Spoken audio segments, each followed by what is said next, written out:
A um só, toda a honra e toda a glória. Ontem assisti o filme A Vida de Sócrates. Ela está no YouTube. E é muito interessante que as pessoas procurem ver esse filme, em especial as palavras e aquilo que ele defendeu. Platão, melhor, Sócrates, ele vai, durante a sua vida, e no momento que trata o filme, o fato de que é processado por estar corrompendo os jovens. A corrupção de Sócrates em relação aos jovens é que ele traz a questão de pensar a respeito do que é verdadeiro, enquanto que os outros querem sustentar a falsidade. Toda a sociedade tem essa dificuldade. Os homens, melhor as pessoas dessa sociedade, chamadas pessoas, eu chamaria os membros, os partidos, os partidários que fazem dela parte, dos seus muitos partidos próprios, eles estão incapazes de ouvir realmente o que é verdadeiro.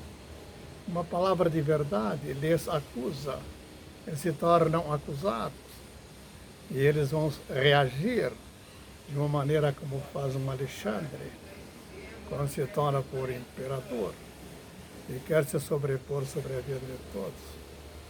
Assim, o Sócrates defende ideias de onde começa a chamada democracia,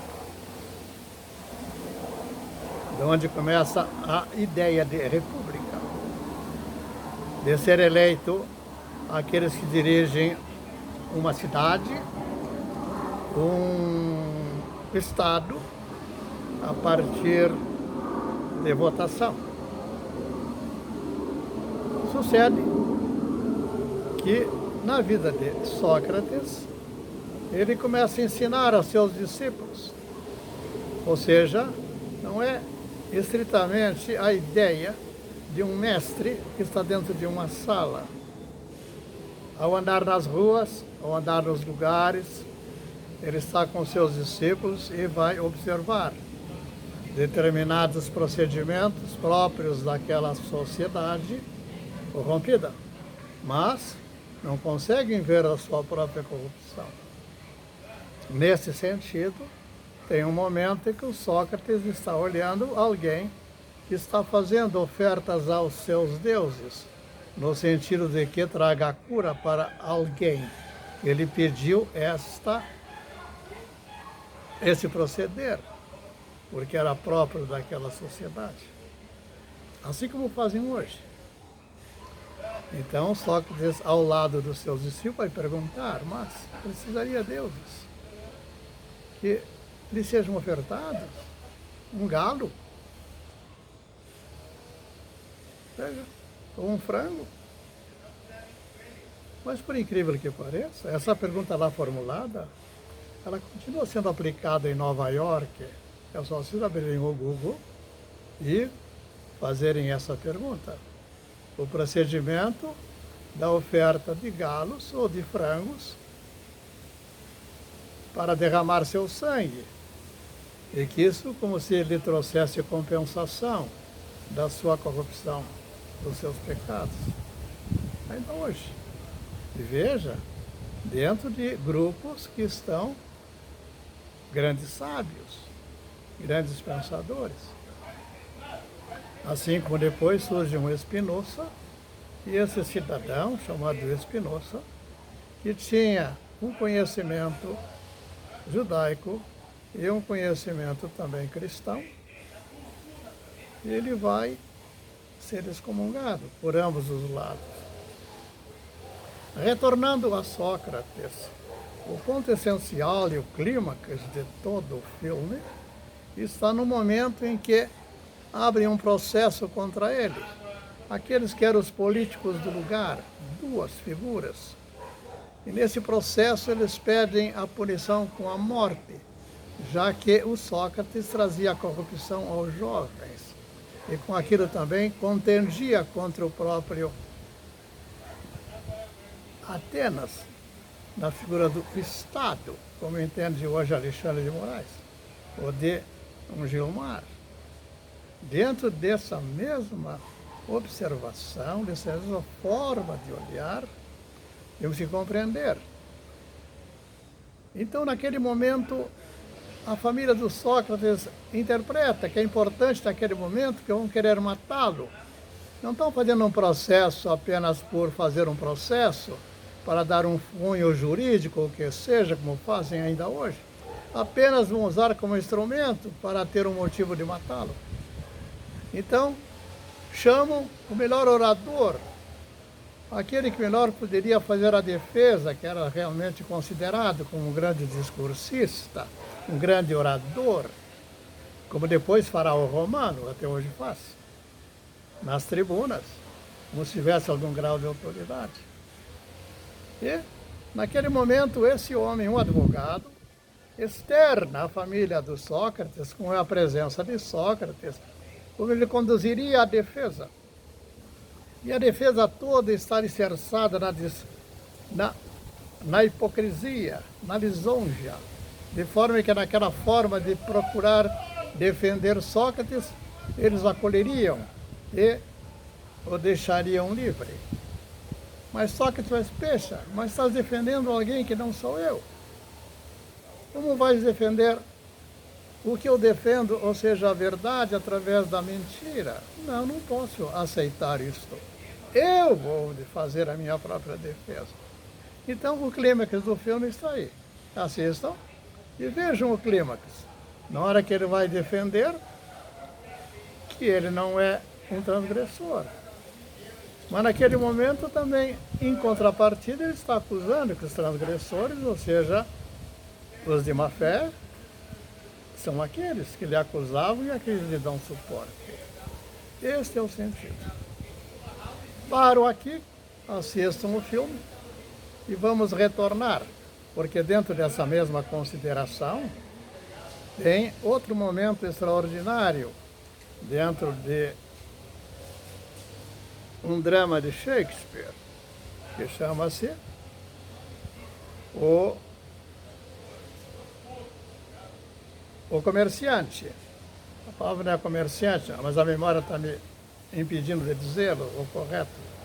O Comerciante de Veneza. E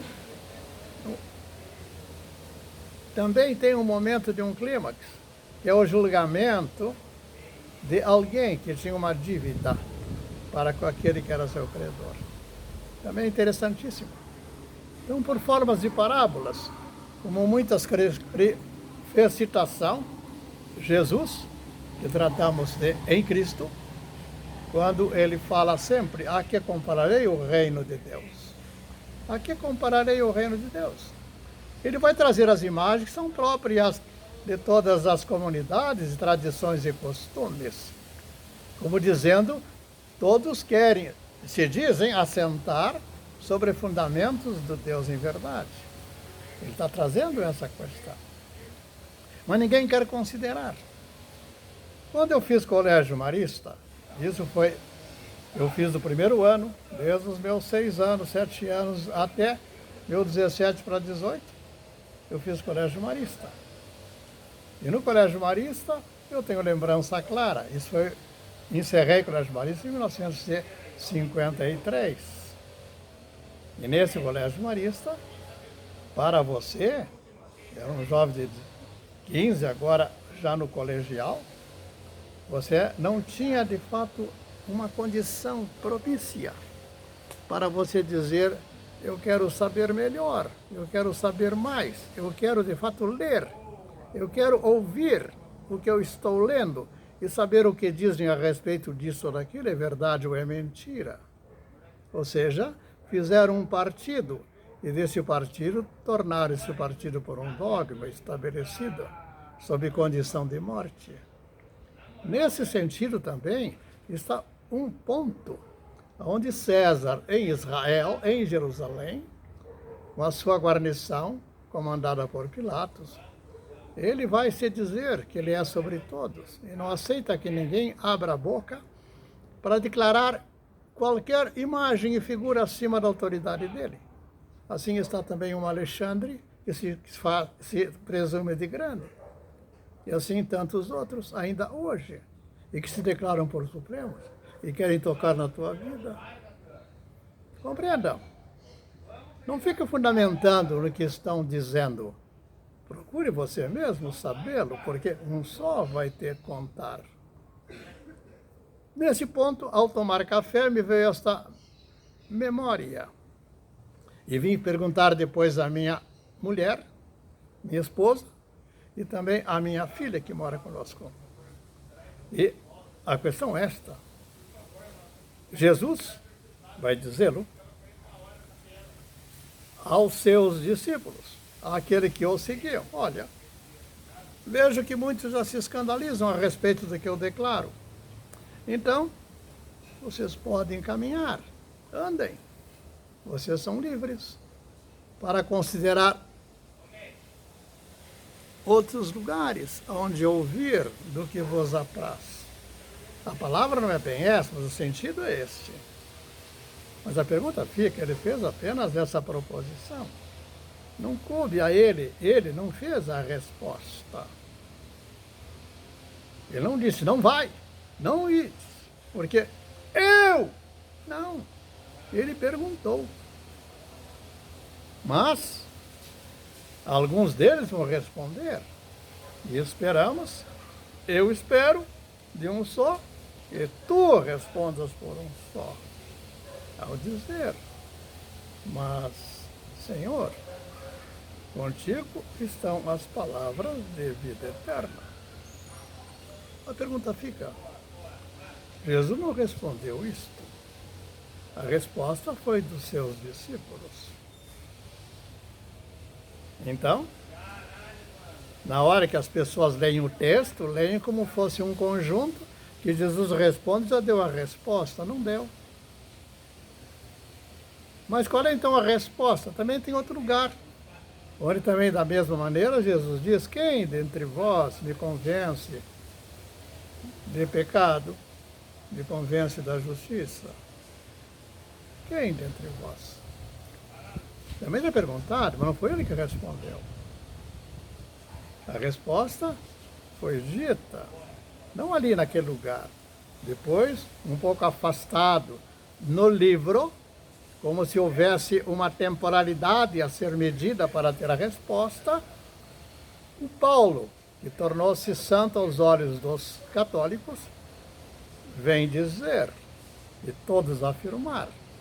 Mas não porque o Paulo diga, todos antes dele, grandes profetas, o disseram.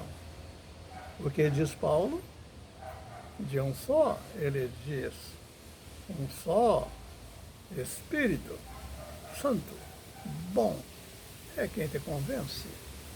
Ora, tanto na pergunta de Jesus, melhor, na menção dele ao dizer aos discípulos, olha, segui o vosso caminho, da onde melhor vos apraz.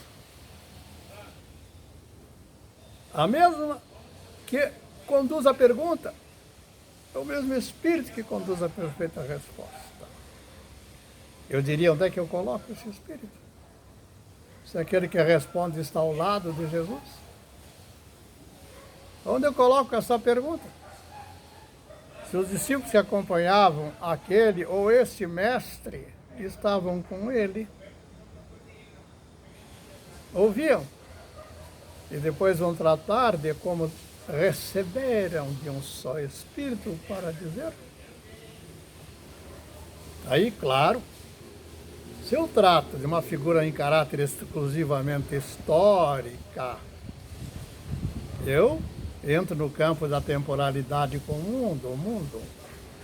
E essa temporalidade não nos permite tratar da verdade. Assim, dentro do catolicismo, abriu-se uma porta para resolver as questões. Como fica se Jesus está aqui e tem outros lá atrás, antes dele? Como fica? Claro, inventaram, eu chamaria, e chamaram de aquele lugar que vai ficar esperando. Como é que chama? É o... Está vendo? As memórias não me auxiliam nesse caso. Purgatório. Ora, purgatório. Estamos compreendendo? Queremos dizer que um só é poder para te conduzir a perguntar. E dele terá resposta para você dizer por tua boca. Por isso que a figura tu é fundamental. Não vós, não muitos, nem partidários, nem comunidades, igrejas, ou que sejam instituições. Não. Um só. Por tua cabeça, a ti perguntará, te conduzirá a perguntar, e a ti abrirá os portais, as portas da boa resposta.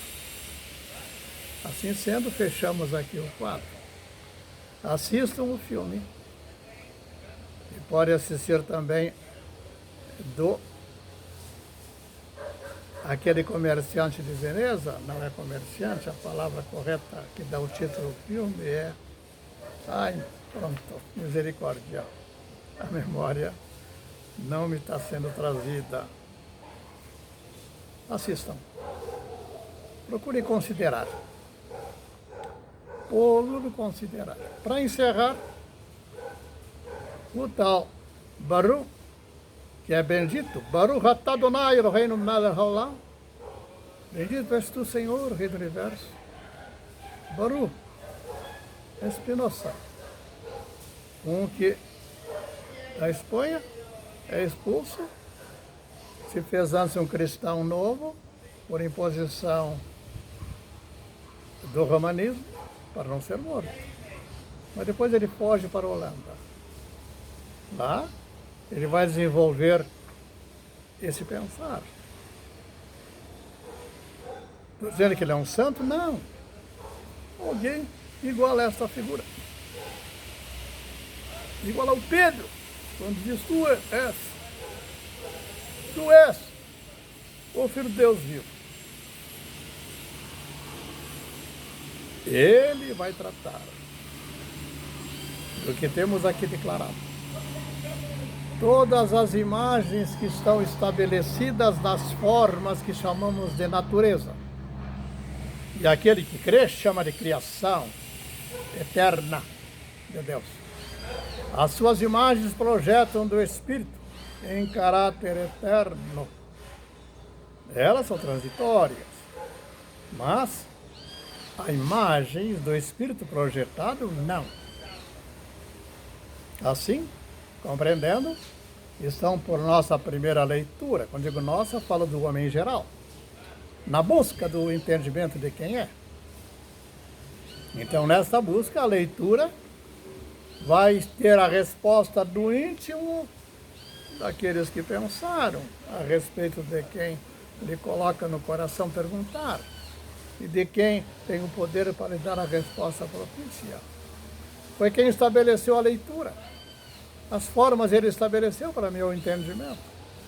Por que buscarei fora? O reino está dentro de vós.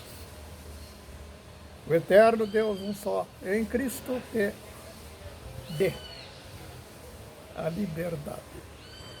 Muito além, melhor, faça de ti um homem livre. Muito além da liberdade, da boca de políticos, de poetas, de quem quer que seja, sem o entendimento de um só bom. Seja tu e tua casa abençoada.